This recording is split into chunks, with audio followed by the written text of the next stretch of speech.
Europe 1 Soir Week-end. 19h, 21h, Pascal de la Tour du Pin. Avant de revenir sur les propos polémiques d'Emmanuel Macron, je voudrais qu'on dise un mot avec Arnaud Benedetti et avec Jules Torres qui sont dans ce studio. Des mots de Florence Portelli. On ne sait toujours pas si les LR, peut-être Arnaud Benedetti. C'est clair que c'est pas le même enthousiasme qu'avec Michel Barnier, mais pour deux raisons. D'abord parce que tout simplement le Premier ministre n'est pas issu de leur rang et que ce Premier ministre a un long passif, un historique avec les LR, François Bayrou.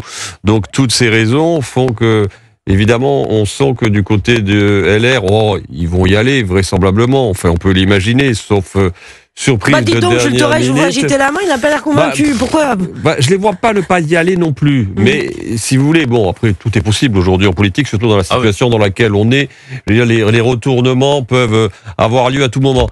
Mais ce qui est sûr, c'est que la grande différence, que le Premier ministre n'est pas issu de leur rang. Michel Barnier, au moins, il avait le mérite d'être issu de leur rang, il les a amenés. Là, en l'occurrence, ils vont être seulement force d'appoint, véritablement. Ce qui n'est pas tout à fait la même chose. Ils n'étaient pas force d'appoint dans le gouvernement Barnier. Ils étaient leaders. Ils étaient leaders. Et là, en la matière, ça risque d'être un peu différent. Non. Mais après, ça va dépendre beaucoup de la position de Retailleau, je pense. Bien sûr.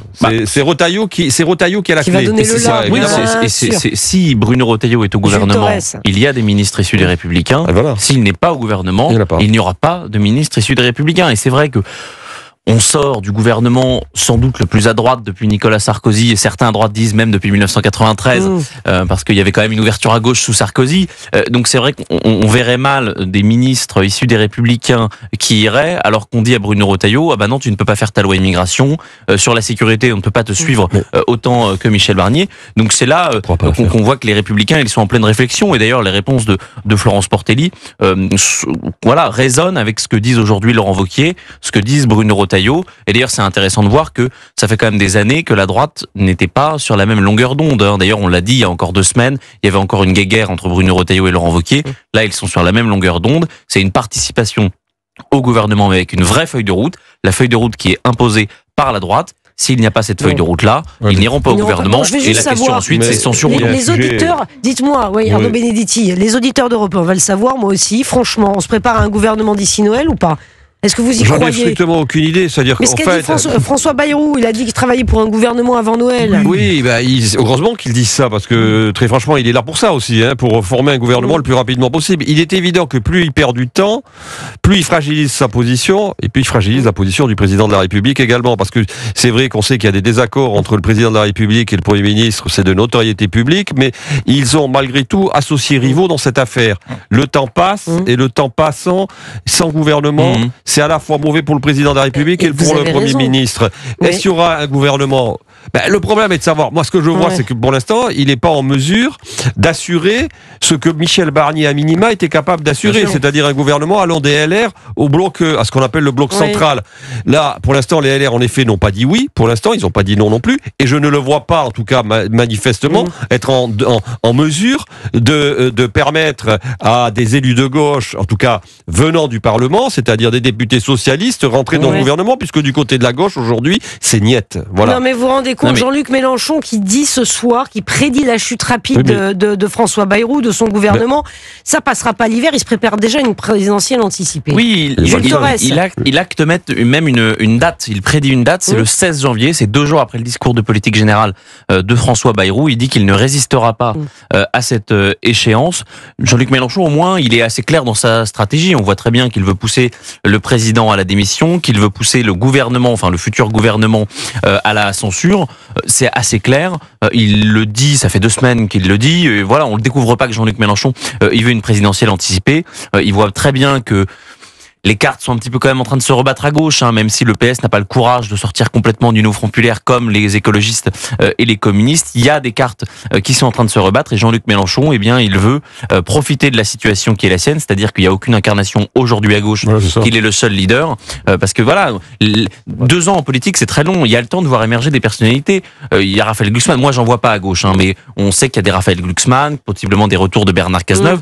Et Jean-Luc Mélenchon, je dis pas qu'il craint ça, mais laisser du temps en politique politique, c'est laisser la chance à d'autres incarnations, de pouvoir être des clés de voûte justement au sein de leur propre parti politique, au sein de leur propre formation, et ça pourrait laisser craindre pour Jean-Luc Mélenchon une absence d'hégémonie. Oui, puis je pense qu'il fait une analyse de la situation qui est pour le coup pas totalement improbable. C'est qu'on est dans une situation tout à fait exceptionnelle avec une instabilité qui peut s'installer, qui peut être chronique et qui peut en effet fortement fragiliser le président. Je suis très inquiet pour François Bayrou. Et qui peut fortement fragiliser à la fois François Bayrou et bien évidemment le président de la République. Mais attendez, vous savez, moi dans cette affaire, vous savez, non mais je vais vous dire, moi je pense qu'il faut laisser le crime de l'Orient Express. Oui, bien sûr, on adore. Tout le monde a intérêt, je veux dire, à un moment donné, à porter le coup de couteau, je veux dire, contre la victime. Et là, vous savez, toute proportion égale par ailleurs, le président de la République est un peu dans cette situation. Parce qu'en effet, on voit bien qu'il y en a beaucoup qui veulent accélérer le calendrier électoral. À gauche, c'est évident, du côté de Jean-Luc Mélenchon, ils s'en cachent pas. Du côté du Rassemblement national, on ne le dit pas, mais on le pense aussi. De manière un petit peu plus sournoise. Dans le bloc central, dans ce qu'on appelle le bloc central aujourd'hui, aussi, vous avez un certain nombre de personnalités. Monsieur Philippe, par exemple, il a annoncé sa candidature, je rappelle, on l'a complètement oublié, mais au mois de septembre dernier, le président d'Horizon a annoncé sa candidature à l'élection présidentielle. On sait aussi que du côté de monsieur Attal, les relations ne sont pas au beau fixe avec le président de la République. Donc vous voyez que finalement, aujourd'hui, il y a des intérêts convergents qui peuvent exister et qui peuvent fragiliser la position du président de la République. Je ne dis pas que le président de la République va partir, je ne dis pas qu'il va démissionner, mais il est quand même dans une situation qui est d'une rare complexité et qu'on n'a jamais vue sous la Ve République. Bon, soit dit en passant, pardon, la première semaine de François Bayrou, c'est une catastrophe. C'est pas la meilleure semaine qu'on ait connue. Non mais attendez, ici, vendredi dernier, alors peut-être samedi dernier, il y a le cyclone, Bruno Retailleau lui passe devant. Après il y a l'histoire du jet là pour partir aux frais de la République à Pau, pour un conseil municipal où il se fait recevoir par l'opposition, qu'il y a François Bayrou. Dites donc monsieur Bayrou, rentrez à Paris, vous avez autre chose à faire. Non mais pardon, et ça a été ça toute la semaine. Jules Torres, franchement. C'est les débuts Je parle sous le contrôle d'Arnaud. C'est les débuts les plus poussifs d'un Premier ministre qu'on ait connu. Vous êtes gentil dans le poussif. Je suis très gentil, moi. Je réfléchis. Je réfléchis. Il y a eu une trentaine de Premiers ministres. Poussif, catastrophique si vous voulez. Moi, ça ne me dérange pas. Pour vous faire plaisir, je suis prêt à utiliser tous les mots que vous souhaitez. Mais la réalité, elle est la suivante. C'est que Édith Cresson, ça avait été compliqué. Ça fait 32 ans qu'on n'a pas connu des débuts aussi catastrophiques pour un Premier ministre à Matignon. Et par ailleurs, tout est de sa faute dans cette histoire. C'est-à-dire que Mayotte, il n'est pas capable d'aligner 3 phrases. Même pas d'empathie, on l'a suivi en direct, on était là, Arnaud Benedetti, chers auditeurs. Il est essoufflé, il cherche ses mots, et à côté de ça, il y a Bruno Retailleau qui prend la main et qui fait un exposé de 15 minutes où tout est clair. On a l'impression que c'est lui le Premier ministre, bis. Ensuite, il y a cette polémique à Pau où il s'y rend alors qu'il n'a pas besoin. La première chose que les Français ont entendue dans la bouche de François Bayrou, parce qu'il a donné des verbatims dimanche matin que personne n'a relayé, mais la première des choses que les Français ont entendues de la bouche de François Bayrou, c'est sur le cumul des mandats. Et ça traduit une déconnexion qui est fracassante. Alors qu'il nous a dit qu'il avait 73 ans, qu'il avait de l'expérience, qu'il connaissait par cœur l'état du pays, qu'il avait les solutions pour régler tous les problèmes, eh bien il arrive, il nous dit le cumul des mandats. Je suis désolé, c'est pas du tout au niveau. Donc c'est non seulement poussif, c'est catastrophique. Et en plus de cela, moi je vois pas très bien les capacités de rebond que François Bayrou il a. Parce que appeler toutes les oppositions, proposer au président... Surtout, il y a eu plein de choses cette semaine. On a...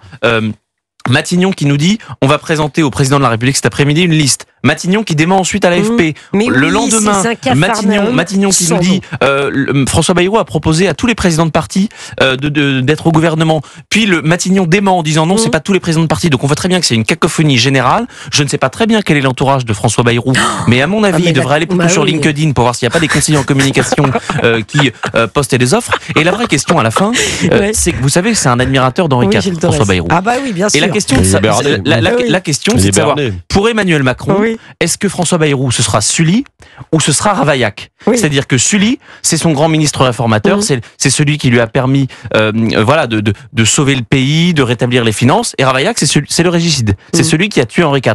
Et la vraie question, c'est que, Arnaud l'a très bien dit, ils ont des intérêts convergents, François Bayrou et Emmanuel Macron. Plus la situation du pays est celle qu'elle est actuellement, moins ils seront appréciés. Moi, je peux vous dire, dimanche, on va publier un baromètre JDD IFOP. C'est catastrophique pour les deux. C'est catastrophique pour les deux. Ils chutent tous les deux. On commence ça dimanche soir. Non mais attendez, c'est quand même dingue. Mais donc on voit très bien. J'ai un indicateur. C'est pour François Bayrou le pire démarrage pour un Premier ministre sur le septennat d'Emmanuel Macron. Oh là là. Bon, écoutez, attendez, Arnaud Benedetti. Sans me faire l'avocat de François Bayrou, il faut reconnaître que c'est vrai que sa communication est très discutable et très aléatoire. Vous êtes d'accord, mais pas téméraire. Je suis d'accord. Ça va pas du tout, ça. Par contre, il y a quelque chose. C'est que de toute façon, la situation est épouvantable. Quel que soit le Premier ministre, parce que tout simplement, il n'a pas les moyens de pouvoir constituer une base majoritaire à l'Assemblée nationale. Donc ça, c'est un problème de fond, et je ne vois pas, en effet, et là-dessus Mélenchon a raison, je ne vois pas comment ça peut durer très longtemps. Est-ce que à cela, Emmanuel Macron a-t-il besoin de déclencher des polémiques à Mayotte? On va en parler dans un instant, évidemment, sa sortie extrêmement commentée. Emmanuel Macron. Puis on parlera du journal Le Monde qui sort 2 ou 3 infos. On a peut-être 2-3 choses à dire à ce sujet. Je crois. Le quoi? Le journal Gilles Torres est très en forme. Vous êtes très en forme. Non, mais je suis désolé, là, pardon, on attend la preuve. C'est pas beau. Non, mais Le Monde, il va falloir qu'il prouve effectivement que ses propos ont été tenus. C'est des propos rapportés, on pourra jamais vérifier. Oui, allez, 19h44 sur Europe 1.